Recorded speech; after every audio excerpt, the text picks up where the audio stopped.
नमस्कार दोस्तों, आपका स्वागत है ग्रीन वर्ल्ड पब्लिकेशन चैनल में।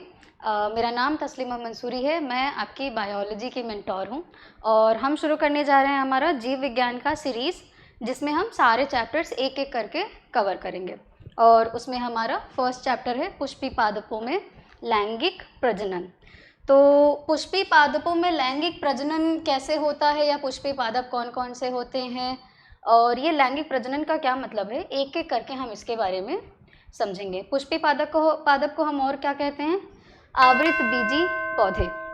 ये आवृत बीजी पौधे कौन से हैं? आपने लास्ट क्लास में पढ़ा होगा। ऐसे पौधे जिनमें जो आपका बीज होता है वो एक प्रोटेक्टिव कवरिंग से, यानी कि बीज आवरण से घिरा रहता है, उन पौधों को हम कहते हैं पुष्पी पादप कहते हैं। ये पुष्पी पादप बनते कैसे हैं? पुष्प नाम से ही पता चल रहा है कि ऐसे पौधे जिनमें क्या हों, फूल बनते हों। तो फूल क्या हो गया? फूल ही आपका क्या है? जनन अंग है। क्या है?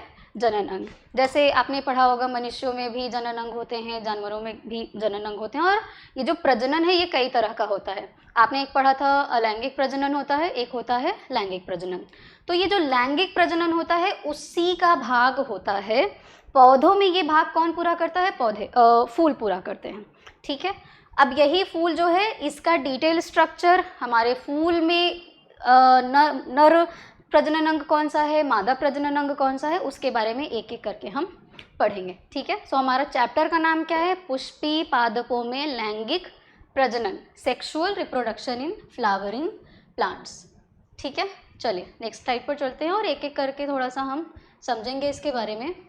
उसको समझने से पहले थोड़ा सा एक बेसिक ओवरव्यू लेते हैं फूल के बारे में और ये देखते हैं कि जो फूल है हमारा, यह किन किन कामों में आता है। आपने देखा होगा, ज़रा इमेजिन करो तो फूल क्या होते हैं। फूल आपने देखा होगा शादी समारोह में इस्तेमाल होता है, किसी का देहांत हो जाता है तो उसमें भी फूल का इस्तेमाल किया जाता है, कभी किसी को सम्मान दिया जाता है, फूलों की माला पहनाई जाती है। तो अलग अलग चीज़ों में हम फूलों का इस्तेमाल करते हैं। सजावट के लिए, घर की सजावट करनी हो तो भी फूलों का इस्तेमाल होता है।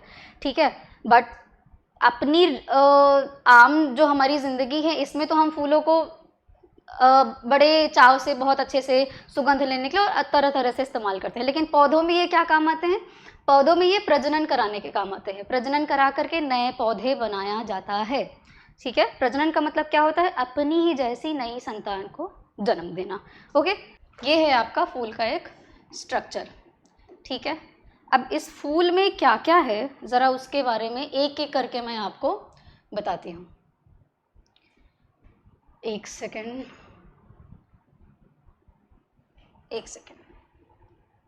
कहाँ चला गया ये? चलो कोई नहीं।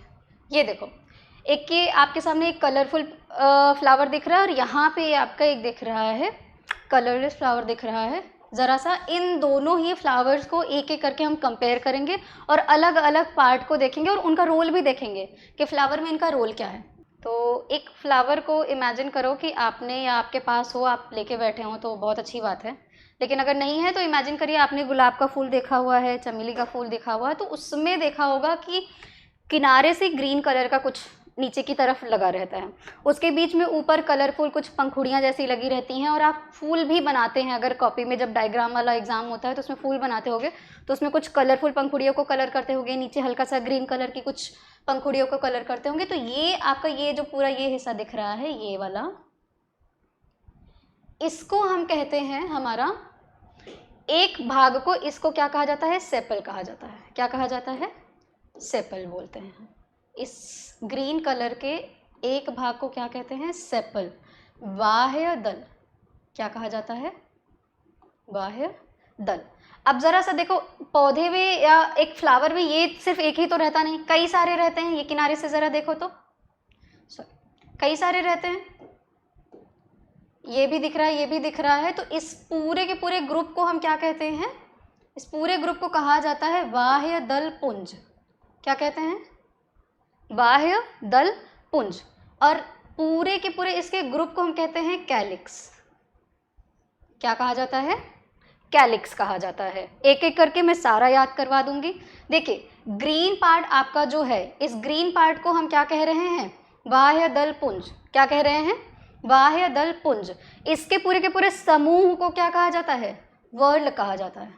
क्या कहा जाता है? वर्ल। हिंदी में आप इसको दल बोल सकते हैं या फिर समूह बोल सकते हैं। दल बोल लीजिए या समूह बोल लीजिए, ठीक है। तो सबसे नीचे का भाग आपका क्या हो गया? एक भाग को सेपल कहेंगे, बाह्य दल कहेंगे। इसके कई सारे होते हैं, एक पौधे में कई सारे सेपल्स लगे होते हैं। उन पूरे के पूरे समूह को, सेपल्स को हम क्या कहते हैं? बाह्य दल पुंज, या फिर क्या कहते हैं? कैलिक्स कहते हैं। क्या कहते हैं? कैलिक्स। जरा ऊपर की तरफ आओ। ऊपर की तरफ आओगे तो आप ये देखो, ये कलरफुल कुछ दिख रहा है आपको। मैं थोड़ा सा कलर चेंज कर ले रही हूँ पेन का। ये देखो, ये आपको गुलाबी रंग का कुछ दिख रहा है, कलरफुल। इनको हम कहा जाता है, इस एक भाग को क्या कहते हैं? पेटल कहते हैं। क्या कहते हैं? पेटल। आपके इस डायग्राम में भी लिखा हुआ है पेटल। अब ये 1 2 3, इस फ्लावर में हमको 3 पेटल दिखाई दे रहे हैं। तो इस पूरे के पूरे समूह को क्या कह रहे हैं हम? वर्ल कह रहे हैं। इस पूरे समूह को हम क्या कहेंगे? कार्पेल, या इसको पिस्टिल कहा जाता है इंग्लिश में। हिंदी में हम इसको कहते हैं दल। इसके समूह को हम कहते हैं दल पुंज। क्या कहते हैं? दल पुंज कहते हैं। और इंग्लिश का वर्ड इसका है कोरोला। इंग्लिश का वर्ड क्या है? कोरोला। अभी तक कितने भाग हमने पढ़ लिया? 2 भाग पढ़ लिया। कौन कौन से? आपने देखा, ये जो ग्रीन कलर का भाग है इसको हम क्या कहते हैं? कैलिक्स कहते हैं। अभी इस कैलिक्स का क्या रोल है उसके बारे में हम देखेंगे। सबसे पहले ये देख लो कि कितने भाग हैं। नीचे का भाग ग्रीन कलर का आपको क्या दिखाई दे रहा है? कैलिक्स दिखाई दे रहा है। कलरफुल ये जो आपके भाग हैं, आप इनको हिंदी में पंखुड़ी बोलते होंगे। इस पंखुड़ी को क्या कहते हैं हम? कार्पेल या पिस्टिल कहते हैं। एक है तो कार्पेल बोलेंगे, कई सारे हैं तो कोरोला बोलेंगे। क्या बोलेंगे? कोरोला। इतनी बात समझ में आ गई। अब ज़रा और आ जाते हैं, अंदर की तरफ देखते हैं। एक सेकेंड, ये पहले सारी चीज़ें ये मैं क्लियर कर दूँ थोड़ा सा। Just a second, sorry.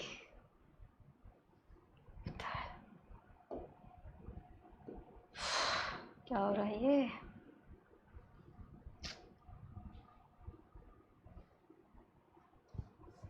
हाँ, पूरा क्लियर करना है। पूरा क्लियर करना है। क्लीन का ऑप्शन जो है, थैंक यू। ठीक है, चलिए नेक्स्ट पार्ट क्या है? ये पिंक कलर चलेगा, ग्रीन ले रही हूँ। नेक्स्ट पार्ट आपका क्या दिखाई दे रहा है? ये वाला देखो, आपको कुछ इस तरीके से डंठल जैसे स्ट्रक्चर दिखा रहे हो। ऊपर की तरफ ये कुछ उभार जैसा दिखाई दे रहा होगा। इसको हम कहते हैं क्या? स्टैमेन कहते हैं। क्या कहते हैं? ये देखो यहाँ पे लिखा हुआ है आपका स्टैमेन वाला पार्ट। जो give me a second, yes, देखो ये वाला पार्ट आपका स्टैमेन है। यहाँ पे देखो, ज़रा फोकस करो। आपको ये कुछ डंठल की तरह दिख रहा है और ऊपर एक उभार की तरह है। ये आपका क्या है? स्टैमेन है। क्या कहते हैं हम इसको? स्टैमेन। हिंदी में हम कहते हैं पुंकेसर। यही जो पुंकेसर है, यही आपका नर जनन अंग है। क्या है? नर जनन अंग है। सारा खेल इसी स्टैमेन का है। आपका जो नर गैमीट बनेगा, मेल गैमीट आपका जो बनेगा, ये इसी के स्टैमेन के पार्ट में बनेगा। स्टैमेन के कौन से पार्ट में? अभी हम चेक कर लेते हैं कौन कौन सा पार्ट है। तो इस भाग को, इस पूरे भाग को क्या कहा जाता है? स्टैमेन, पुंकेसर कहा जाता है।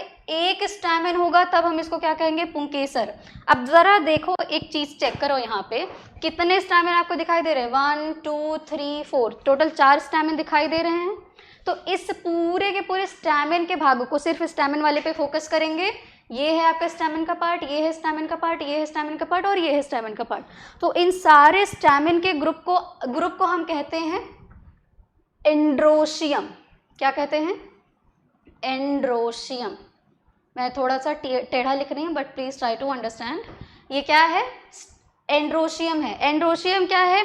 आपके कई सारे स्टैमेन होते हैं, वर्ल ऑफ स्टैमेन या फिर स्टैमेन के समूह को क्या कहा जाता है? एंड्रोशियम कहा जाता है। हिंदी में हम क्या कहते हैं? पुमंग कहते हैं। क्या कहते हैं? पुमंग कहते हैं। ओके, सो स्टैमेन। अब एक स्टैमेन में कितने पार्ट हैं? जरा इसको क्लियर कर लेने दो। एक स्टैमेन में कितने पार्ट हैं? अब जरा सा मैं आपका यही स्टैमेन का पार्ट बाहर की तरफ बना करके आपको दिखाती हूँ। ठीक है, ये है आपका, कुछ इस तरीके से आपको दिखाई दे रहा है। राइट। ये आपका देखिए यहाँ पे कलरफुल हिस्सा ये है, ये है। तो ये जो आपका डंठल वाला स्ट्रक्चर दिखाई दे रहा है इसको हम कहते हैं फिलामेंट। क्या कहते हैं? फिलामेंट। आप फिगर को ध्यान में देते रहिएगा, ये जो अब पिक्चर मैंने बनाया हो इसको ध्यान देते रहिएगा। ये जो डंठल वाला हिस्सा है ये देखो यहाँ पे, ये क्या है आपका? फिलामेंट है। और ये जो उभार जैसा स्ट्रक्चर दिख रहा है इसको हम कहते हैं एंथर। क्या कहते हैं? एंथर। परागकोश। क्या कहते हैं? परागकोश। पिक्चर ध्यान से देखते रहेंगे, मैं पिक्चर में भी आपको दिखा दे रही हूँ। ये देखो, ये फूला हुआ जो भाग दिखाई दे रहा है ये क्या है? एंथर है। यहाँ से ये डंठल वाला जो स्ट्रक्चर है ये क्या है? फिलामेंट है। तो फिलामेंट और एंथर मिलकर के आपका क्या बना रहे हैं? स्टैमिन बना रहे हैं, पुंकेसर बना रहे हैं। कई सारे पुंकेसर को हम क्या कहते हैं? एंड्रोशियम कहते हैं, पुमंग कहते हैं। क्लियर हो गई बात? यही जो आपका एंथर है इसी एंथर में बनता है हमारा परागकण, और परागकण फिर विकसित होकर के क्या बनाता है आपका? मेल गैमीट बनाता है, नर युग्मक बनाता है। यही नर युग्मक फीमेल गैमीट से फर्टिलाइज करके एक नया फल, नया बीज, और फिर बीज से क्या बनेगा? नया पौधा बनेगा। क्लियर बात हो गई? इतनी बात समझ में आ गई? चलो अब ज़रा सा कितने हमने भाग पढ़ लिए? 3 भाग हमने पढ़ लिए। कौन कौन से? हमारा हमने पढ़ लिया कार्पेल वाला, सेपल वाला भाग हमने पढ़ लिया। सेपल के पूरे भाग को, पूरे समूह को हम क्या कहते हैं? कैलिक्स कहते हैं। कई सारे सेपल होंगे तो हम क्या कहेंगे? कैलिक्स कहेंगे। अब ज़रा सा ये देखो, ये दिख रहा है कलरफुल वाला जो दिख रहा है, पेटल कहते हैं। पेटल का जो ये पंखुड़ी वाला है ये भाग को हम कहते हैं पिस्टिल कहते हैं। पिस्टिल या कार्पेल कहते हैं। क्या कहते हैं? पिस्टिल या फिर कार्पेल बोला जाता है। यही पिस्टिल या कार्पेल का पूरा जो भाग है इसको हम क्या कहते हैं? कोरोला कहते हैं। इसके समूह को, मतलब पूरे समूह को हम क्या कहते हैं? कोरोला कहते हैं। क्या कहा जाता है? कोरोला कहा जाता है। 2 भाग हमने पढ़ लिए। फिर हम क्या देख रहे हैं कि हमारा इसी पुष्प में नर जनन अंग हमें दिखाई दे रहा है। इस नर जनन अंग को क्या कहा जाता है? पुंकेसर कहा जाता है। कई सारे नर जनन अंग होते हैं, पुंकेसर होते हैं, तो उन पूरे समूहों को क्या कहा जाता है? एंड्रोशियम कहा जाता है या फिर पुमंग कहा जाता है।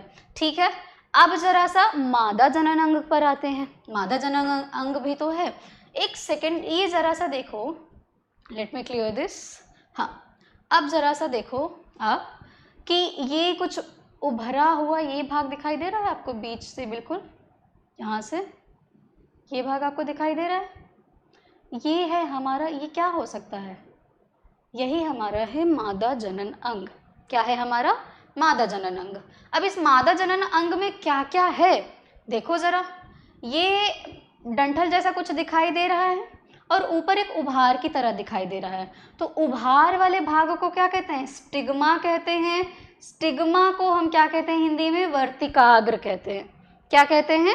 वर्तिकाग्र कहते हैं। और इस डंठल को हम कहते हैं स्टाइल। स्टाइल फैशन वाला स्टाइल मत समझ लेना। स्टाइल का मतलब है वर्तिका। क्या कहा जाता है? वर्तिका। ठीक है, ये क्या है आपका? वर्तिका। ये पूरे, अब कई सारे स्टाइल होते हैं, कुछ कुछ पौधे में कई सारे स्टिग्मा स्टाइल का समूह होता है। ठीक है, उनके भाग को हम क्या कहते हैं? स्त्री केसर कहते हैं। क्या कहते हैं? स्त्री केसर, जायांग कहते हैं, या फिर क्या कहा जाता है? जायांग आपका हो गया गाइनोशियम। क्या कहा जाता है? गाइनोशियम। इसी गाइनोशियम के भाग को पिस्टिल कहा जाता है। क्या कहा जाता है?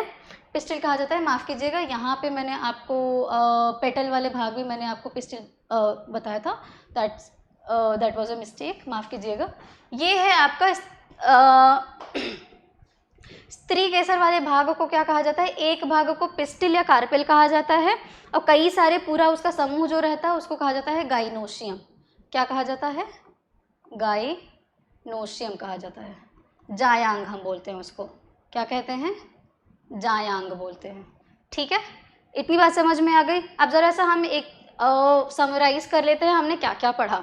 नीचे की तरफ देख रहे हैं हम, अभी और चीज़ बाकी है। नीचे की तरफ हमने क्या देखा? हमारे पास है सेपल, जिसको हम क्या कह रहे हैं? बाह्य दल कह रहे हैं, बाह्य दल। दूसरा हमने क्या पढ़ा? कलरफुल जो हमारे फूलों की पंखुड़ियाँ होती हैं, ये है हमारे पेटल। और इनके समूह को हम क्या कह रहे हैं? कोरोला, दलपुंज, कोरोला या दलपुंज कह रहे हैं। और इसके समूह को क्या कह रहे हैं? कैलिक्स या फिर बाह्य दलपुंज या बाह्य दल पुंज कह रहे हैं। ठीक है, इसके बाद हमने क्या पढ़ा? हमने पढ़ा अपना स्टैमेन वाला भाग। कौन सा वाला भाग पढ़ा? स्टैमेन पढ़ा। स्टैमेन के कई सारे स्टैमेन के जो ग्रुप होंगे उनको हम क्या कह रहे हैं? एंड्रोशियम कह रहे हैं। क्या कह रहे हैं? एंड्रोशियम।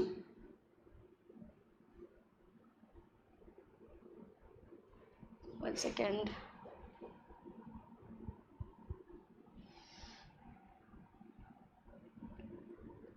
एंड्रोशियम है ये, एंड्रोशियम। ठीक है, एंड्रोशियम को हिंदी में हम क्या कह रहे हैं? पुमंग है हमारा। पुमंग का मतलब क्या? पुल्लिंग से पुमंग। पुमंग का मतलब है आपका जो मेल गैमीट बनाने वाले अंग है उनको पुमंग कहते हैं। उसके बाद में हम फीमेल भाग हमारा क्या देख रहे हैं? पिस्टिल या फिर कार्पेल। पिस्टिल या कार्पेल, ये आपका है। पिस्टिल और कार्पेल में हमने क्या देखा था? स्टिग्मा देखा था और डंठल जैसा जो स्ट्रक्चर था वो स्टाइल है। और इसके समूह को हम क्या कहते हैं? गाइनोशियम कहते हैं। क्या कहते हैं? गाइनोशियम। यही गाइनोशियम आपका क्या है? जायांग है। और जायांग क्या होता है? जायांग आपका है मादा जनन अंग, जिसमें आपका क्या बनेगा? फीमेल गैमीट बनेगा। फीमेल गैमीट ही एंड्रोशियम में बनने वाले मेल गैमीट से फर्टिलाइज करता है और फर्टिलाइज करने के बाद आपका क्या बनेगा?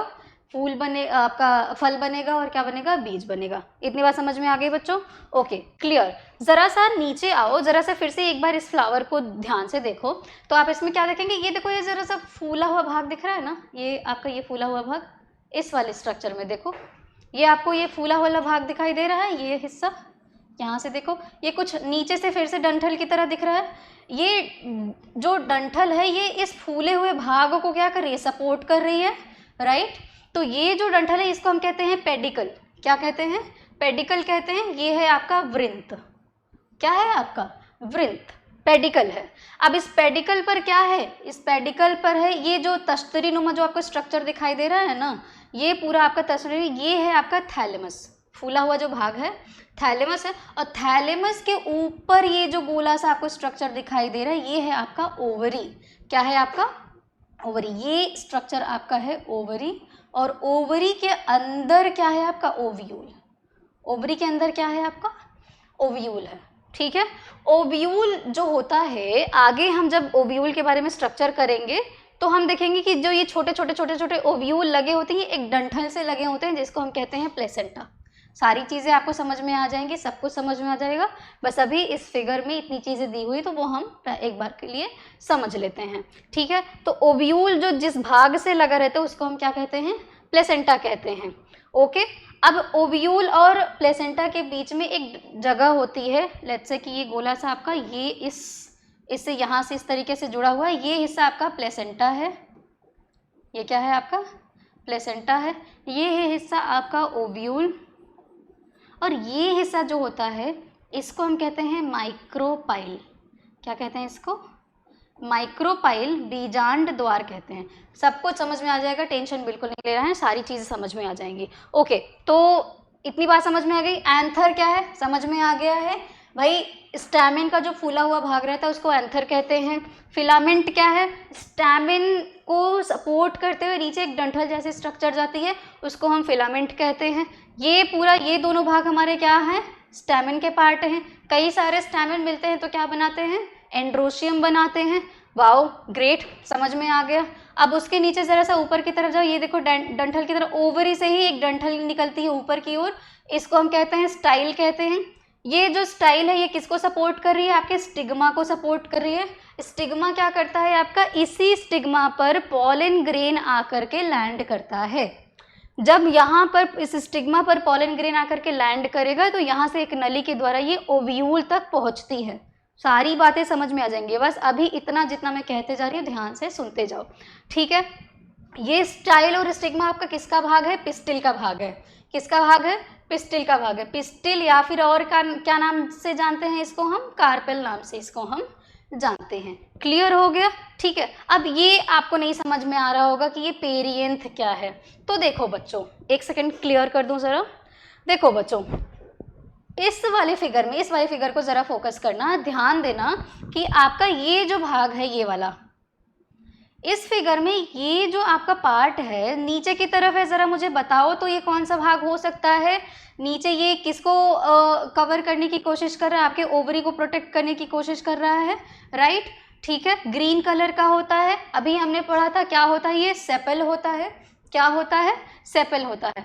ज़रा ऊपर की तरफ आओ तो ये वाला जो आपको दिखाई दे रहा है, ये वाला स्ट्रक्चर पूरा इस तरीके से जो गया हुआ है, ये भी, अरे सेपल का भी स्ट्रक्चर और ये पेटल का स्ट्रक्चर दोनों सेम दिखाई दे रहे हैं। तो जब दोनों ही सेम दिखाई देते हैं, यानी फ्लावर का वो स्टेज, वो बड वाला जो स्टेज आता है, उस टाइम पे आपके पेटल और सेपल जो सेम दिखाई देते हैं, उस घटना को या उस टाइम को, इन दोनों को ही हम क्या कहते हैं? पेरियंथ कहते हैं। क्या कहते हैं? पेरियंथ कहते हैं। समझ में आ गया? क्लियर हो गया? क्या कहा जाता है इनको? पेरियंथ कहा जाता है। ओके बच्चों, चलिए ग्रेट। अब जरा सा सबका एक एक करके हम फंक्शन देख लेते हैं कि इनका फंक्शन क्या है। चलो आ जाओ, हम क्या देख रहे हैं? सेपल क्या है? ग्रीन कलर का दिखाई दे रहा है। सेपल आपको ग्रीन कलर का दिखाई दे रहा है। ज़रा पीछे वाली क्लास के बारे में सोचो, प्रकाश संश्लेषण के बारे में पढ़ा हुआ है। प्रकाश संश्लेषण जो है आपका, ये कहाँ होता है? पौधे के हरे भाग में, यानी कि पत्तियों में होता है। तो ये भी तो ये कुछ लीफ जैसा स्ट्रक्चर दिखाई दे रहा है, राइट? दरअसल आपका जो फूल है ना, ये मॉडिफाइड शूट है, मॉडिफाइड तना है आपका, यानी कि तने का ही प्रवर्धित भाग जो होता है, ये फूल बनाता है आपका। ठीक है, तो अब यहाँ पर क्या देख रहे हैं हम? देख रहे हैं कि ये जो ग्रीन कलर का, ये प्रकाश संश्लेषण करने में हमारी मदद करेगा। ठीक है, और दूसरा ये क्या काम करेगा? ज़रा देखो, इसके ऊपर क्या है? ओवरी है और ये पेटल्स हैं, यानी कि जब फूल खिलने वाला होता है, जब फूल बड़ा हो रहा होता है, तो ये क्या करता है? ये बाहर से उस फूल को प्रोटेक्ट करने का काम करता है। ठीक है, इन दोनों ही भाग को, इन दोनों ही पार्ट को हम सहायक अंग के नाम से जानते हैं। किस नाम से जानते हैं? सहायक अंग, एक्सेसरी ऑर्गन कहा जाता है इनको। क्या कहा जाता है? Accessory organ. क्या कहते हैं हम? एक्सेसरी ऑर्गन कहते हैं।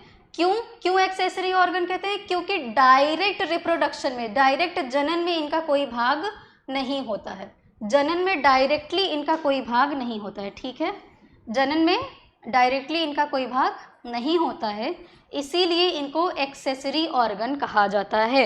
एक्सेसरी ऑर्गन किसको कहा जा रहा है? कैलिक्स को और कोरोला को। कौन कौन, किसको? बाह्य दल पुंज को और किसको? दल पुंज को एक्सेसरी ऑर्गन कहा जा रहा है। तो भाई मेन ऑर्गन कौन सा है आपका? मेन सेक्सुअल रिप्रोडक्टिव ऑर्गन कौन सा है? मेन ऑर्गन है हमारा कौन सा? पिस्टिल वाला भाग और स्टैमेन वाला भाग, यानी गाइनोशियम वाला भाग और एंड्रोशियम वाला भाग। गाइनोशियम आपका मादा जननांग, गाइनोशियम को क्या कहते हैं हम? जायांग कहते हैं। एंड्रोशियम नर जननांग, एंड्रोशियम को क्या कहते हैं हम? पुमंग कहते हैं। आई होप इतनी चीज़ें अभी तक क्लियर हो गई होंगी इस फ्लावर के बारे में। ओके, ठीक है मैम। अब फूलों की खेती को क्या कहते हैं? फूलों की खेती भी तो होती है। हम देखते हैं कि व्यवसाय होता है फूलों का, क्योंकि आजकल शादी वाला बड़ा फैशन में शादी होने लगा है, तो बड़े बड़े मैरिजेस हॉल वगैरह को काफ़ी अच्छे तरीके से सजाया जा रहा है। तो इतना ज़्यादा फूल आएगा कहाँ से? जाहिर सी बात है उनकी खेती होगी। तो फूलों की जो खेती होती है उसको हम कहते हैं फ्लोरिकल्चर। क्या कहते हैं? फ्लोरिकल्चर कहते हैं। फूलों की खेती को हम क्या कहते हैं बच्चों? फ्लोरिकल्चर कहते हैं। क्या कहा जाता है? फ्लोरिकल्चर कहा जाता है। ओके, ठीक है मैम। क्या ये फ्लोरिकल्चर जो है ये हॉर्टिकल्चर का भाग है? बिल्कुल है। तो ये फ्लोरिकल्चर किसका भाग है? हॉर्टिकल्चर का, बागवानी का। किसका भाग है? बागवानी का भाग है। अब बागवानी क्या होता है? बागवानी में आपकी सब्जियां भी उगाई जाती हैं, आपके फल भी उगाए जाते हैं, आपके फूल भी उगाए जाते हैं, ये सारी चीज़ें होती हैं। मतलब पौधों से रिलेटेड जितनी भी चीज़ें हम उगाते हैं उन सभी को मिला करके हम क्या कहते हैं? हॉर्टिकल्चर कहते हैं। हॉर्टिकल्चर क्या? बागवानी। ठीक है, तो बागवानी में ही क्या हो रहा है? पर्टिकुलरली जब फूल को उगाया जाता है तो उसको हम कहते हैं फ्लोरिकल्चर कहते हैं। ओके, आई होप ये भी समझ में आ गया। चलिए ठीक है, एक और चीज़ समझ लेते हैं कि मैम अभी आपने कहा कि ये जो पौधा है ये मॉडिफाइड शूट है, इसका क्या मतलब हुआ? तो थोड़ा सा पीछे की तरफ आते हैं। क्या मॉडिफाइड शूट का क्या मतलब? आपने क्लास 9 या 10th में पढ़ा होगा ऊतक के बारे में, राइट? आपने ऊतक के बारे में पढ़ा होगा। तो ऊतक में ही आपने एक पढ़ा होगा कि एक जो ऊतक है इसको हम कहते हैं विभाज्योतक कहते हैं। क्या कहते हैं? विभाज्योतक ऊतक, राइट? विभाज्योतक ऊतक, नाम से पता चल रहा है विभाजन करता होगा, मतलब जीवन पर्यंत ये क्या करेगा? डिवाइड करता रहेगा, अपनी नंबर को बढ़ाता रहेगा और पौधों का जीवन पर्यंत क्या करता रहेगा? विकास करता रहेगा। अच्छा ठीक है, लेकिन पाया कहाँ जाता होगा? सोचो ज़रा सा, कहाँ पाया जाता होगा? तो याद करो, तने को काट देते हैं फिर से तना आ जाता है, पत्तियां झड़ जाती हैं फिर से पत्ती आ जाती है। जड़ जो है जब तक वो पानी को उन सारी चीज़ों से मिला हुआ है तब तक जड़ नष्ट नहीं होता है, राइट? तो यानी कि अच्छा ठीक है मैम, जड़ में पाया जाता है, पत्तियों में पाया जाता है और तने में पाया जाता है। क्या पाया जाता है? ये जो आपका विभाज्योतक ऊतक है ये पाया जाता है। क्लियर हो गया? चलो ओके, तो यही मेरिस्टेमेटिक जो टिश्यू होता है, विभाज्योतक ऊतक को ही हम क्या कहते हैं?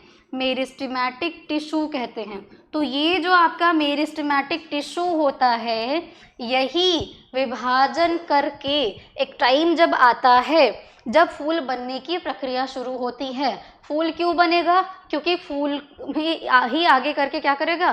प्रजनन में मदद करेगा। जब प्रजनन होगा नया बीज बनेगा, फिर से नया पौधा बनेगा। तो फूल को बनाने के लिए ये जो विभाज्योतक पत्तियां होती हैं तने के विकास को रोक देती हैं। तने का विकास रुक गया, जब तने का विकास रुक गया तो धीरे धीरे धीरे धीरे ये पत्तियां आपका क्या बना लेती हैं? आपके इस फूल को बना लेती हैं। क्लियर हो गया? ठीक है, चलो वेरी गुड, इतनी बात समझ में आ गई। ओके, अब क्या? अब मैम हमने इतना तो पढ़ लिया, ये समझ में आ गया? समझ में आ गया है, ठीक है। ज़रा सा आगे देखते हैं।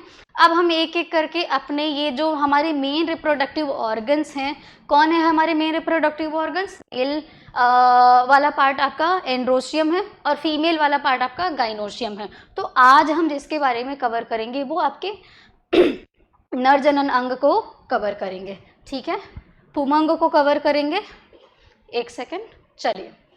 तो बच्चों पुमंग जो है आपका, ज़रा सा मैं फिर से ये, ठीक है, इस डायग्राम में आपकी चीज़ें हैं, ज़रा सा एक बार देखो ये वाला हिस्सा, ज़रा इस पे फोकस करना, ये एंथर वाले हिस्से को।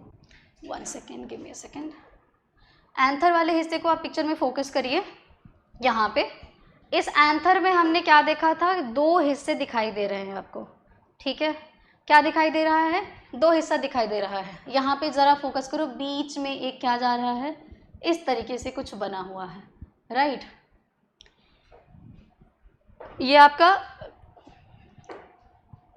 एक साइड से दिखा रहा है, इसके 4 भाग होते हैं, पीछे की तरफ है, ठीक है?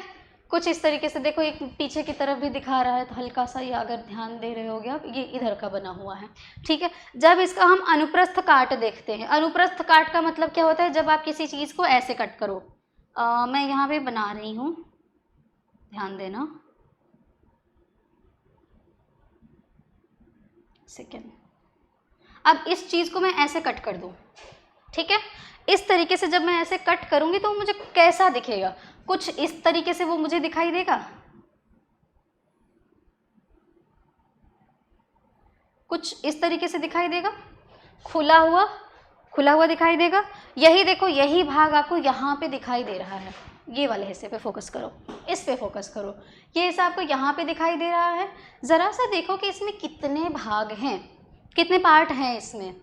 अब एक एक करके सारे नाम हम समझते थोड़ा चलते हैं कि ठीक है, हम देख रहे हैं कि हमारे एंथर में फूला हुआ जो भाग है वो 2 भाग है, तो इसी को हम कहते हैं बाइलोब कहते हैं। क्या कहते हैं? बाइलोब कहते हैं। लोब का मतलब क्या होता है? कोष्ठ। क्या कहते हैं हम? कोष्ठ कहते हैं या उभार कहते हैं, ठीक है? हमारे एंथर के पास कितने लोब होते हैं? 2 लोब होते हैं। 1 सेकेंड, जस्ट 1 सेकेंड। हाँ, हमारे एंथर में कितने भाग होते हैं? 2 भाग होते हैं। उभरे हुए भाग को हम लोब कहते हैं, तो इसी को हम कहते हैं क्या? एंथर लोब कहते हैं। क्या कहते हैं? एंथर लोब कहते हैं। ओके, चलिए, अब यही एंथर लोब 2 लोब हैं, तो इसी को हम क्या कहेंगे? बाई लोब कहेंगे। यहीं पे मैं लिख दूं ज़रा, क्या कहेंगे, बाइलोब कहेंगे। ठीक है, क्या कह दिया हमने, बाइलोब कह दिया। कुछ कुछ पौधे में ये लोब जो है एक ही होता है, दो लोब नहीं होते हैं। ज़रा सा देखो तो जिसमें एक ही लोब होता है उसको हम कहते हैं यूनिलोब कहते हैं। क्या कहते हैं, यूनिलोब कहते हैं। क्या कहा जाता है, यूनिलोब कहा जाता है। अब जो उभार वाला भाग अंदर की तरफ आपने देखा, जब उन्होंने ये इस तरीके से हमने ट्रांसवर्स सेक्शन किया है, इसका अनुप्रस्थ काट किया, तो ये कुछ इस तरीके से ऐसे खुला हुआ दिखाई दे रहा है। एक यहाँ पर कुछ इस तरीके से दिखाई देगा, एक यहाँ पर दिखाई देगा, इस तरीके से ये आपको दिखाई देगा। ठीक है, ये जो है इसको हम कहते हैं थीकस, कोष्ठक कहते हैं। क्या कहते हैं, कोष्ठक कहते हैं। अब यूनिलोब है तो एक ही कोष्ठ होगा, राइट, इसलिए ऐसे पौधों को हम क्या कहते हैं, मोनोथीकस पुंकेसर, यानी जिसमें एक ही कोष्ठ होगा। ऐसे पौधों को हम क्या कहते हैं, मोनोथीकस पुंकेसर कहते हैं। जिनमें दो कोष्ठ होते हैं उनको डाईथीकस पुंकेसर कहा जाता है। ठीक है बच्चों, इतनी बात समझ में आ गई। थीकस क्या है, थीका का मतलब कोष्ठ होता है, घर होता है। घर किसका, परागकण का घर होता है। परागकण ही आगे विकसित होकर के क्या बनाएगा, आपका नर युग्मक बनाएगा। तो जिसमें परागकण बनता है उसको हम कहते हैं थीका कहते हैं। क्या कहते हैं, थीका कहते हैं। घबराइए मत, एंथर का पूरा डिटेल स्ट्रक्चर मैं आपको अभी समझाऊंगी। ठीक है, तो जिसमें एक कोष्ठ हुआ उसको हम कहते हैं मोनोथीकस। ठीक है, जिसमें दो कोष्ठ हो गए उसको हम कहते हैं डाईथीकस कहते हैं। क्लियर हो गया, चलो ठीक है। मैम आपने तो अभी कहा कि चलिए जब थोड़ा सा ट्रांसवर्स सेक्शन इसका कट करते हैं तो देखते हैं कि क्या क्या है इसमें। ट्रांसवर्स सेक्शन जब हमने कट किया तो हम यहाँ पर एक स्ट्रक्चर देखना है, इस वाले स्ट्रक्चर पे ज़रा आप लोग फोकस करिएगा। मैं थोड़ा सा आपके लिए यहाँ पर बना दे रही हूँ।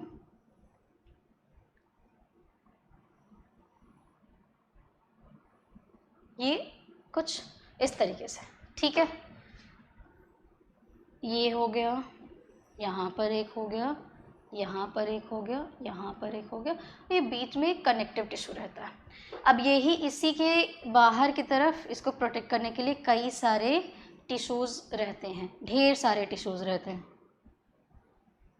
ठीक है, स्ट्रक्चर बना हुआ है। चलो ठीक है, यहाँ पर देखो आप ज़रा सा इस वाले फिगर को फोकस करो, वही चीज़ मैंने यहाँ पर बनाई अभी। ठीक है, मैं इसमें समझाऊंगी, फिर वो फिगर मैं आपको अभी समझा देती हूँ।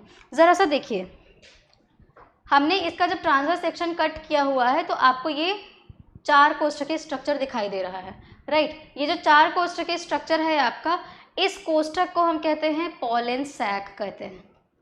क्या कहते हैं इसको पॉलन सैक कहा जाता है। ये जो पॉलन सैक है, इस पॉलन सैक को हम कहते हैं, एक और नाम देखते हैं, एंथर सैक बोलते हैं। क्या कहते हैं, एंथर सैक। सैक का मतलब होता है झोला, यानी कि किसी चीज़ को रखने के लिए जो थैला होता है उसको सैक कहा जाता है। या फिर इसको एक और नाम देते हैं माइक्रोस्पोरेंजियम। क्या नाम देते हैं, माइक्रोस्पोरेंजियम। ठीक है, सबका नाम समझा दे रही हूँ। माइक्रो का मतलब होता है सूक्ष्म, स्पोर का मतलब होता है बीजाणु, और जिसमें बीजाणु बनता है उसमें, यानी कि सूक्ष्म बीजाणु जो घर होता है उसको माइक्रोस्पोरेंजियम कहते हैं। एंथर सैक आपका क्या हो गया, पराग कोष्ठ हो गया। पॉलन सैक क्या हो गया आपका, पराग कोष्ठ हो गया। क्लियर हो गई, ठीक है। अब ये नाम से पता चल रहा है बच्चों, पराग कोष्ठ का मतलब क्या, यानी कि ये ऐसी जगह है जहाँ पर आपके परागकण बनेंगे। क्लियर हो गया, चलिए ठीक है। ठीक है मैम, ये जो 4-5 लेयर का ये पूरा का पूरा स्ट्रक्चर बन रहा है, ये क्या दिखा रहा है, तो बच्चों जो आपका ये एंथर सैक है, ये चारों तरफ से आपके प्रोटेक्टिव टिश्यूज़ से कवर रहता है। ये टिश्यूज़ जो आपकी बाहर की तरफ दिखाई दे रही है, यहाँ पे देखो ये टिश्यूज़ के बारे में हमने मेंशन किया हुआ, ये बाहर की तरफ जो दिखाई दे रही है ये है आपका एपिडर्मिस। डर्मिस का मतलब क्या, त्वचा। ठीक है, सबसे बाहरी त्वचा को हम क्या कहते हैं, एपिडर्मिस कहते हैं। उसके बाद में आपका मिडिल लेयर आता है, एंडोथीशियम हम कहते हैं, बीच वाले जो भाग होते हैं उसके अंदर आपका जो होता है इसको हम कहते हैं मिडिल लेयर। ये जो मिडिल लेयर होता है ये 3-4 परत का होता है। ठीक है, मिडिल लेयर क्या होता है, 3-4 परत का होता है। तो आपका एपिडर्मिस, एंडोथीशियम और मिडिल लेयर, ये तीनों जो परतें हैं इसको क्या करती हैं, एंथर सैक को प्रोटेक्ट करने का काम करती हैं। किसको प्रोटेक्ट करने का काम करती हैं? एंथर सैक को प्रोटेक्ट करने का काम करती हैं। इसके अंदर एक और त्वचा होती है, यानी एक और ऊतक होता है। कौन सा ऊतक? यहाँ पे देखो, ये दिखाई दे रहा है टेपिटम। कौन सा भाग दिखाई दे रहा है? टेपिटम दिखाई दे रहा है। ये टेपिटम क्या करता है मैम? टेपिटम ये करता है, टेपिटम के पास में बहुत सारे आपके होते हैं न्यूट्रिशंस होते हैं। ये न्यूट्रिशंस किसको देता है? बढ़ने वाले आपके माइक्रोस्पोर को देता है। इसमें कई सारे क्या होते हैं? छोटे छोटे आपके माइक्रोस्पोर बनते हैं। तो ये जो आपके डेवलपिंग माइक्रोस्पोर होते हैं, इन्हीं को न्यूट्रिशन प्रोवाइड करता है। कौन? टेपिटम आपका न्यूट्रिशन प्रोवाइड करता है। क्लियर हो गया? ठीक है। तो एपिडर्मिस, एंडोथीशियम और आपका क्या है? मिडिल लेयर, ये प्रोटेक्टिव कवरिंग की तरह, सुरक्षात्मक आवरण की तरह काम करते हैं। टेपिटम आपका क्या करता है? इसमें पोषक पदार्थ होते हैं। ये आपके विकसित माइक्रोस्पोर को, यानी कि आपके सूक्ष्म बीजाणु को क्या करता है? पोषण देने का काम करता है। क्लियर हो गया? कनेक्टर क्या करता है? ये कनेक्टिव आपका फिलामेंट को फिलामेंट से एंथर को जोड़ने का काम करता है। इसका कोई खास काम नहीं होता है। ठीक है बच्चों, समझ में आ गया? चलिए, इतनी बात जब समझ में आ गई, ज़रा सा अब देखो ये वाला जो स्ट्रक्चर है, अभी मैं आपको समझाती हूँ। तो जब इस टेपिटम ने क्या किया, सारे के सारे माइक्रोस्पोर्स जो हैं उनको क्या किया? भोजन देता रहा, तो वो क्या करेंगे? खा करके क्या होंगे? बढ़ेंगे। तो यहीं से आपके ये जो आपके खा के माइक्रोस्पोर्स क्या हो गए हैं? बढ़ गए हैं। अब यही माइक्रोस्पोर आपका क्या बनाएंगे? माइक्रोस्पोर मदर सेल बनाएंगे। क्या बनाएंगे? माइक्रोस्पोर मदर सेल बनाएंगे। मदर सेल क्यों कह रही हैं मैम आप? मदर सेल कहने का मतलब है अब इसी मातृकोशिका से क्या बनेगा? नए माइक्रोस्पोर बनेंगे। माइक्रोस्पोर जब बनेंगे तो यही माइक्रोस्पोर आपके मियोसिस करके, यानी अर्धसूत्री विभाजन करके, मियोसिस के बाद फिर समसूत्री विभाजन करके मेल गैमेट बनाने का काम करेंगे। क्लियर हो गया? तो माइक्रोस्पोर मदर सेल कैसे बना बच्चों? टेपिटम से ढेर सारा खाना खा करके ये क्या हो गए? ग्रो कर गए, और ग्रो करने के बाद क्या बना रहे हैं? ये माइक्रोस्पोर मदर सेल बना रहे हैं। ठीक है, चलिए, इतनी बात समझ आ गई? ओके, आगे चलते हैं। ये देखो, यहाँ पे देख रहे हो आप, राइट? ज़रा सा एक second. Epidermis, endothecium, middle layer and tapetum. अब यही ये देख रहे हो, यहाँ पर आपके क्या बन रहे हैं? माइक्रोस्पोर मदर सेल बन रहे हैं। माइक्रोस्पोर मदर सेल फिर से क्या होंगे? मेयोसिस करेंगे। मेयोसिस करके क्या बनाएंगे? माइक्रोस्पोर बनाएंगे। ज़रा उसका प्रोसेस भी हम देख लेते हैं क्या है। ठीक, अभी तक हमने कितना देखा कि हमारे एंथर सैक में क्या बन रहे हैं? एंथर सैक में हमारे बन रहे हैं क्या? माइक्रोस्पोर बन रहे हैं। माइक्रोस्पोर कैसे बन रहे हैं? टेपिटम से खूब सारा खाना लेकर के खा करके बड़े हो गए हैं। क्या बना रहे हैं? माइक्रोस्पोर मदर सेल बना रहे हैं। माइक्रोस्पोर मदर सेल ही आपका डिवाइड करेगा, और डिवाइड करके क्या बनाएगा? माइक्रोस्पोर बनाएगा। क्या बनाएगा? माइक्रोस्पोर बनाएगा। चलो देखो ज़रा सा, ये है आपके माइक्रोस्पोर मदर सेल। माइक्रोस्पोरोजेनेसिस का मतलब क्या हुआ? जेनेसिस का मतलब होता है जनन, बनने की क्रिया। तो माइक्रोस्पोर बनने की क्रिया को ही माइक्रोस्पोरोजेनेसिस कहा जाता है। ठीक है, माइक्रोस्पोर जो बन रहे हैं, जो आपके सेल्स बन रहे हैं, उनको कहते हैं माइक्रोस्पोरोसाइट्स कहते हैं। क्या कहते हैं? माइक्रोस्पोरोसाइट्स कहते हैं। ये माइक्रोस्पोरोसाइट्स क्या होंगे? मियोसिस से पहले ये माइक्रोस्पोर्स आपके डिप्लॉयड होंगे। क्या होंगे? डिप्लॉयड होंगे। डिप्लॉयड होने का मतलब क्या होता है? द्विगुणित होता है। द्विगुणित का मतलब क्या होता है? इसमें क्रोमोसोम्स जितने नंबर में पाए जाते हैं पूरे होते हैं। आप एग्जाम्पल पे तौर पर हमारे शरीर में कितने गुणसूत्र होते हैं? 46 होते हैं। ठीक है, तो हमारा जब आपका फीमेल गैमेट एग बनता है या फिर मेल गैमेट स्पर्म बनता है, तो स्पर्म बनने के पहले आपका जो स्पर्मेटोसाइट होता है या फिर आपका गैमेटोसाइट होता है, तो ये इसमें क्या होगा? मियोसिस से पहले इसमें गुणसूत्रों की संख्या पूरी रहेगी। जब मियोसिस हो जाएगा, इसमें गुणसूत्रों की संख्या क्या हो जाती है? आधी हो जाती है।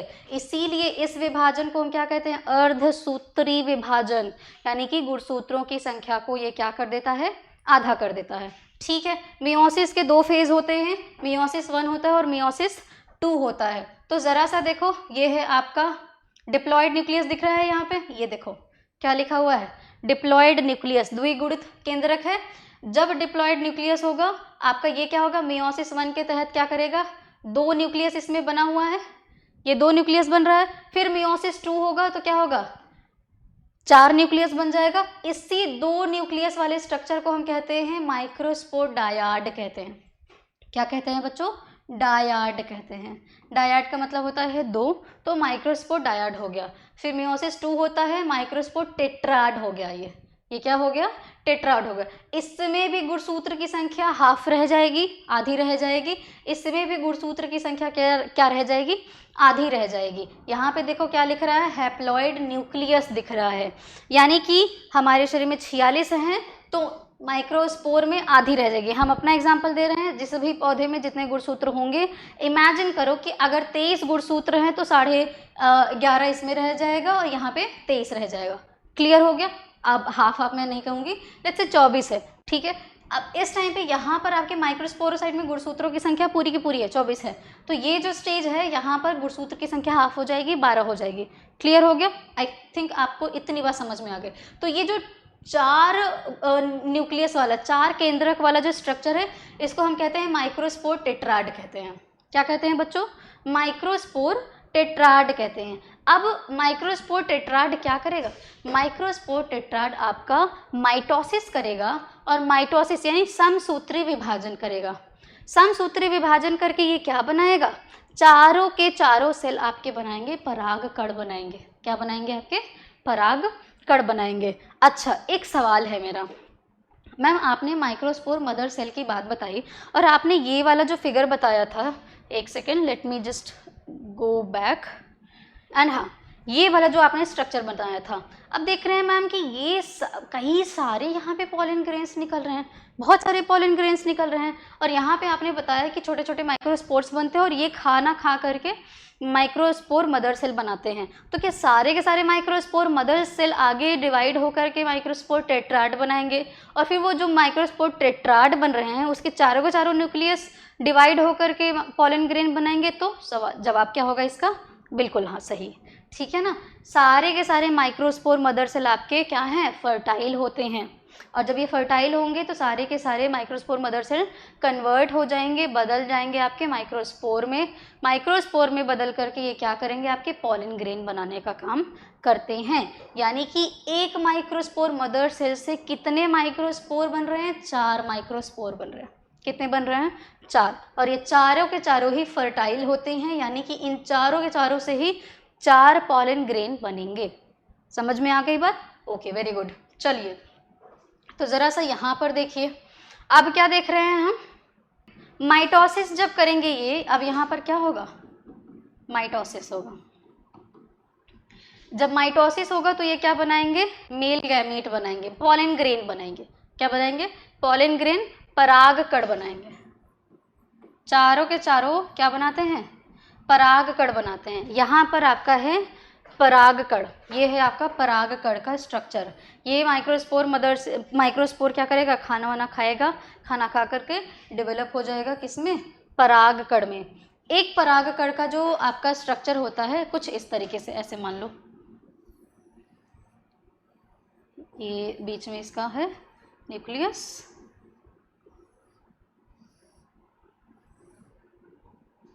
तो इस तरीके से ये बीच में थोड़ा थोड़ा सा ये खुला रहता है। आपकी किताब में कुछ इस तरीके से स्ट्रक्चर दिखाई दे रहा है।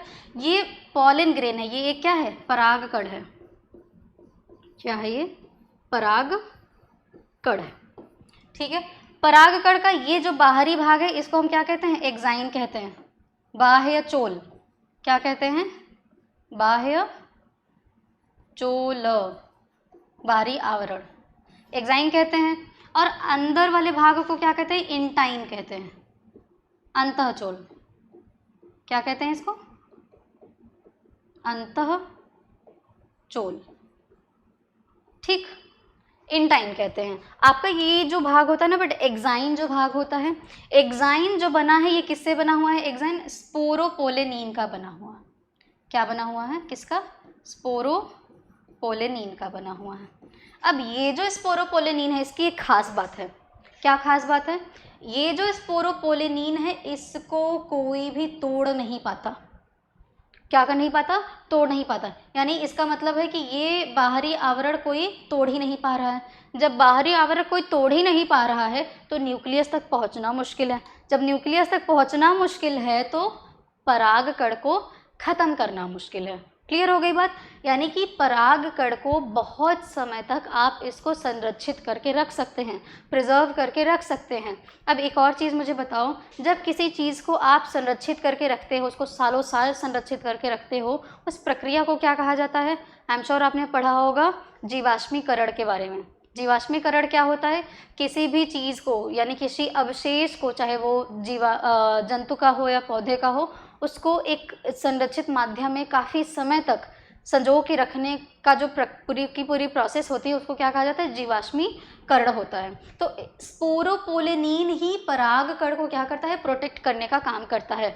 क्यों प्रोटेक्ट करने का काम करता है मैम? क्योंकि जो आपका स्पोरोपोलिनीन है इसको ना कोई केमिकल डिस्ट्रॉय कर सकती है, ना ही आपका चाहे एसिडिक मीडियम में इसको आप डाल दो, चाहे आप बेसिक मीडियम में डाल दो, चाहे आप इसको किसी भी एंजाइम से रिएक्ट करवा दो, मगर ये विघटित नहीं होती। इसीलिए एग्जाइन जो है आपका वो बना, जस का तस बना रहता है और ये आपके परागकण को सुरक्षा प्रदान करता है। और इसीलिए आपका परागकण क्या होता है? जीवाश्मीकरण में मदद करता है। यानी इस परागकण को प्रोटेक्ट करके रखा जा सकता है। क्यों प्रोटेक्ट करके रखा जाता है?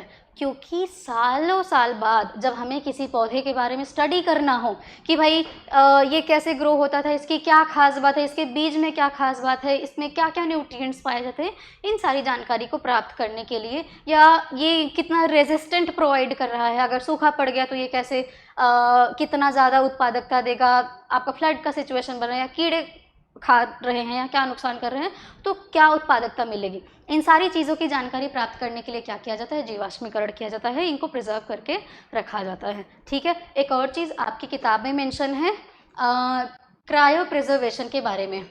नाइट्रोजन गैस की उपस्थिति में इस परागकण को क्या किया जाता है?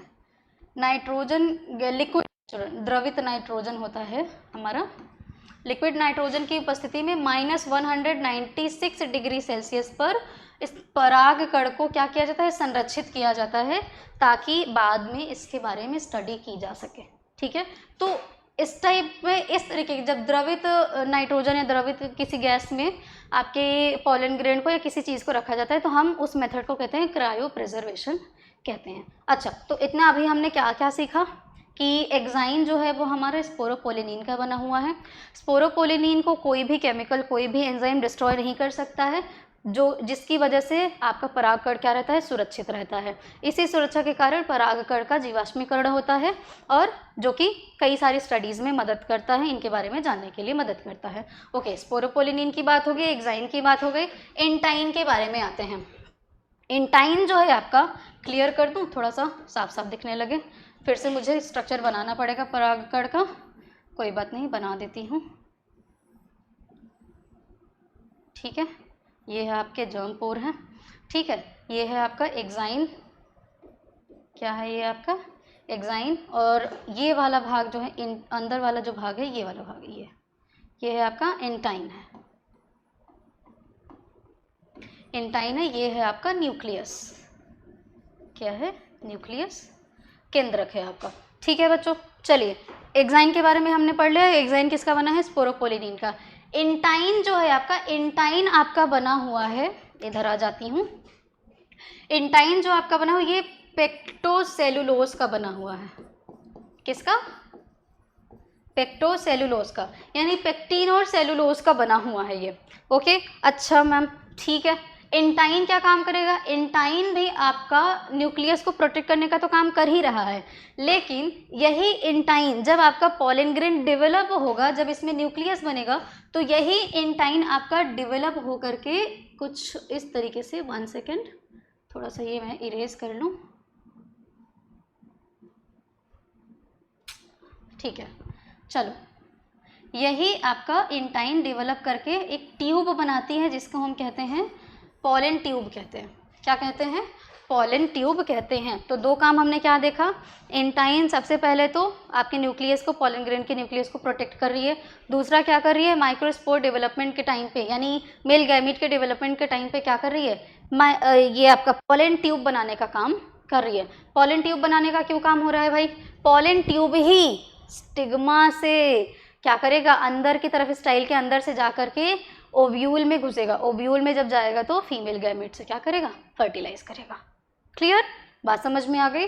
वेरी गुड, ठीक है। चलिए बच्चों, इतनी बात समझ में आ गई है अगर, तो यहाँ पर देखो ये एक स्ट्रक्चर आपको दिखाई दे रहा है, आपको पॉलन ग्रेन का स्ट्रक्चर दिखाई दे रहा है। अब ये जो आपका पॉलन ग्रेन है, ये पॉलन ग्रेन क्या करता है, सबसे पहले क्या होगा, जो हमारे ये माइक्रोस्पोर टेट्राड बने थे, अब ये क्या करेंगे, ये माइटोसिस करके आपका बनाएंगे, 2 सेल स्ट्रक्चर बनाते हैं। यहाँ पर ज़रा सा देखो तो, एक सेकेंड जस्ट 1 मिनट। हाँ, ये आपके क्या करेंगे, 2 सेल स्ट्रक्चर बनाते हैं। जब ये 2 सेल स्ट्रक्चर बनाएंगे तो क्या बनाएंगे, एक आपका नीचे की तरफ छोटा सा बनता है, बड़ा कम सा होता है, उसको हम कहते हैं जनरेटिव सेल। क्या कहते हैं? Generative cell. उसके बाद आपका क्या बनता है, ये बड़ा सा पूरा का पूरा हिस्सा होता है, उसको हम कहते हैं वेजिटेटिव सेल कहते हैं। क्या कहते हैं? वेजिटेटिव सेल कहते हैं। ये वेजिटेटिव सेल आपका क्या करता है, इस जनरेटिव सेल को भोजन बनाने में मदद करता है, यानी भोजन देने का काम करता है। ठीक है, इस जनरेटिव सेल से क्या होता है, माइटोसिस होता है। माइटोसिस होने के बाद क्या करेगा, न्यूक्लियस बनने का काम करेगा। न्यूक्लियस बनेगा, 2 गैमीट्स बनेंगे। ठीक है, यहाँ पर 2 गैमीट बनने का काम करेगा। सबसे पहले इस वाले को ज़रा सा फोकस करो, ये दोनों स्ट्रक्चर को फोकस करो। ठीक है, यहाँ पर आप क्या देख रहे हो, अभी माइक्रोस्पोर आपका न्यूक्लियस है। यही माइक्रोस्पोर आपका न्यूक्लियस क्या करेगा, माइटोसिस करेगा। माइटोसिस करके क्या बना रहा है आपका, एक बना रहा है वेजिटेटिव सेल बना रहा है, और क्या बना रहा है, जनरेटिव सेल बना रहा है। ठीक है, इसी स्ट्रक्चर पर जब आपके 2 सेल्ड स्ट्रक्चर होते हैं, 2 सेल्ड स्ट्रक्चर पर ही क्या होता है, एंथर आपका फटता है। एंथर फट जाएगा तो क्या हो जाएगा, पॉलन ग्रेन्स आपके क्या हो जाएंगे, बाहर निकल जाएंगे। और जब पॉलन ग्रेन बाहर निकल जाएंगे तो कहाँ जाएंगे, स्टिग्मा पर जाएंगे, female gamete, female reproductive organ के पार्ट पर, और वहाँ से वो क्या हो जाएंगे, अंदर की तरफ घुसेंगे, और वहाँ पर फिर से ये डिवाइड होकर के क्या बनाएंगे, 2 गैमेट बनाने का काम करेंगे। 2 मेल गैमेट बनाएंगे, और यही 2 मेल गैमेट आगे जा कर के क्या करेंगे, ओव्यूल में जाएंगे, और ओव्यूल में जा कर के फर्टिलाइज करेंगे। ठीक है, ये वाला जो आपका 2 मेल गैमेट बन रहा है। मैक्सिमम पौधों में ऐसा देखा गया, लगभग 60% पौधों में ऐसा देखा गया हुआ है कि जब 2 सेल्ड 2 कोशिकीय स्ट्रक्चर रहता है, तभी आपके पॉलन ग्रेन्स एंथर फटने के बाद, एंथर जो आपका फट जाता है, वहाँ से वो बिखर जाते हैं और फिर स्टिग्मा पर चले जाते हैं। लेकिन कुछ पौधों में 40% बाकी जो पौधे बचे हुए हैं, कुछ पौधों में ऐसा होता है कि पूरा का पूरा जब ये न्यूक्लियस वेल डेवलप्ड हो जाता है, यानी कि 3 सेल्ड स्ट्रक्चर होता है। ट्राइसेलुलर पॉलन दिखा रहा है ना, 3 सेल, आपका ये एक वेजिटेटिव सेल दिख रहा है, दूसरा ये 2 मेल गैमेट जनरेटिव सेल्स दिख रहे हैं। इस स्ट्रक्चर पर ये एंथर फटता है और फिर वो पॉलिनेशन करते हैं। ठीक है, बात समझ में आ गई। तो ये जो आपका 2 सेल्ड स्ट्रक्चर है, इसी टाइम पे मैक्सिमम पौधे क्या हो जाते हैं, एंथर जब फट जाता है तो मैक्सिमम पौधों में परागण हो जाता है, पॉलिनेशन हो जाता है, और पॉलिनेशन के बाद निषेचन हो जाता है। लेकिन 3rd सेल, कुछ ऐसे पौधे हैं जिनमें 3rd सेल स्ट्रक्चर में क्या होता है, पॉलिनेशन होता है। ओके, फटाफट से रिकैप करते हैं। आज हमने क्या क्या देखा बच्चों। आज हमने अपने फ्लावर का स्ट्रक्चर देखा कि हमारे फ्लावर में कौन कौन से भाग होते हैं। सबसे नीचे क्या होता है, कैलिक्स होता है, हल्का सा ग्रीन कलर का होता है, उसके ऊपर क्या होता है, कोरोला होता है। फिर आपका अंदर की तरफ क्या हमने देखा, स्टैमेन वाला भाग देखा। स्टैमेन क्या है, मेल रिप्रोडक्टिव ऑर्गन है। स्टैमेन के सारे ग्रुप को हम क्या कह रहे हैं, एंड्रोशियम कह रहे हैं। ठीक है, फिर उसके बाद हमने क्या देखा, अपना पिस्टिल या कार्पेल वाला भाग देखा। ये क्या है आपका, इसके पूरे के पूरे ग्रुप को हम क्या कहते हैं, गाइनोशियम कहते हैं। गाइनोशियम क्या है आपका, female reproductive part. Female reproductive part को हिंदी में हम क्या कह रहे हैं, जायांग कह रहे हैं। समझ में आ गई बात। तब आगे हमने जब अपने एंड्रोशियम वाले भाग को हमने देखा, तो हमने देखा हमारे एंड्रोशियम में क्या है, जो आपका स्टैमेन वाला भाग था, स्टैमेन में क्या है, एक फिलामेंट है, डंठल वाला जो आपका हिस्सा था। उसके बाद उभार वाला जो स्ट्रक्चर था क्या था, वो एंथर था आपका। एंथर में ही 4 लोब बने हुए हैं। एक एंथर में, एक लोब में 2 थीकस दिखाई दे रहे हैं, राइट। जब एक एंथर में 2 थीकस दिखाई दे रहे हैं, एक एंथर के पास में, यानी कि एक स्टैमेन में 2 एंथर के भाग हैं, इसको हम डाइथीकस कह रहे हैं। कुछ पौधे ऐसे हैं जिसमें एक ही कोष्ठक दिखाई दे रहे हैं, इसलिए उनको क्या कह रहे हैं, मोनोथीकस प्लांट कह रहे हैं, राइट। अब देख रहे हैं कि जब एंथर का आपने अनुप्रस्थ काट किया, तो उसमें आप देख रहे हैं कि एक थीकस में 2 कोष्ठक दिखाई दे रहे हैं और 4 कोष्ठक आपको दिखाई दिया। इनको हम क्या कहेंगे? टेट्राथिकस कहेंगे। क्या कहेंगे? टेट्राथिकस। यही जो आपका ये कैविटी वाला जो भाग है, सॉरी, कैविटी वाला जो भाग है, इसको हम क्या कह रहे हैं? सैक कह रहे हैं। क्या कह रहे हैं इसको? सैक कह रहे हैं, झोला कह रहे हैं, कुछ भी आप कह लीजिए इसको। अब इसी में क्या बन रहा है? आपका पॉलन बन रहा है, इसीलिए इसको हम क्या कहते हैं? पॉलन सैक कहते हैं। क्या कहते हैं? पॉलन सैक कहते हैं। इसी पॉलन सैक में क्या बन रहा है? आपका माइक्रोस्पोर बन रहा है। माइक्रोस्पोर खाना खा लेता है। खाना कौन देता है इसको? टेपिटम देता है। खाना खा करके ये क्या करता है? बड़ा हो जाता है। क्या बना लेता है? माइक्रोस्पोर मदर सेल बना लेता है। माइक्रोस्पोर मदर सेल हमने देखा क्या कर रहा है? मियोसिस कर रहा है। मियोसिस करके क्या कर रहा है? डायाड बना है, टेट्राड बना रहा है। टेट्राड 4 न्यूक्लियर वाला स्टेज बना रहा है, राइट। अब क्या हो जाएगा? यही आपके माइक्रोस्पोर्स कन्वर्ट हो जाएंगे किसमें? पॉलन ग्रेन में कन्वर्ट हो जाएंगे। पॉलन ग्रेन में जब कन्वर्ट हो जाएंगे तो क्या देख रहे हैं कि पॉलन ग्रेन में फिर माइटोसिस डिवीजन होगा। अब माइटोसिस डिवीजन होकर के 2 सेल स्ट्रक्चर बनाएंगे। क्या बनाएंगे? 2 सेल स्ट्रक्चर। 2 सेल स्ट्रक्चर में ही ये क्या हो जाएंगे? एंथर फट जाएगा आपका और पॉलन ग्रेन्स अलग हो जाएंगे। जब पॉलन ग्रेन्स अलग हो जाएंगे तो कहाँ आ जाएंगे? फीमेल रिप्रोडक्टिव पार्ट के स्टिग्मा पर आ जाएंगे। स्टिग्मा पर आएंगे, पॉलिनेशन होगा, उसके बाद फिर निषेचन होगा। लेकिन कुछ ऐसे पौधे हैं जिनमें 2 मेल गैमेट बन जाता है, आपका एक वेजिटेटिव स्ट्रक्चर रहता है जिसको हम 3 cell structure, tricellular pollen कहते हैं। अब उस स्टेज पर क्या होगा? आपका एंथर सैक फटेगा और एंथर सैक फटने के बाद पॉलन ग्रेन रिलीज हो जाएंगे। पॉलन ग्रेन फिर उसके बाद जाके स्टिग्मा पर लैंड करेंगे एंड पॉलिनेशन होगा। तो आज का ये टॉपिक आई गेस ख़त्म हो गया है मेरे ख्याल से। लेट मी चेक कि और भी कोई टॉपिक है या नहीं है। So thank you for today. I hope कि आपको आज का टॉपिक समझ में आ गया होगा। अब आप क्या करेंगे बच्चों? अपनी किताब में ये सारे स्ट्रक्चर को अब दोबारा से एक बार रिवाइज कर लीजिएगा।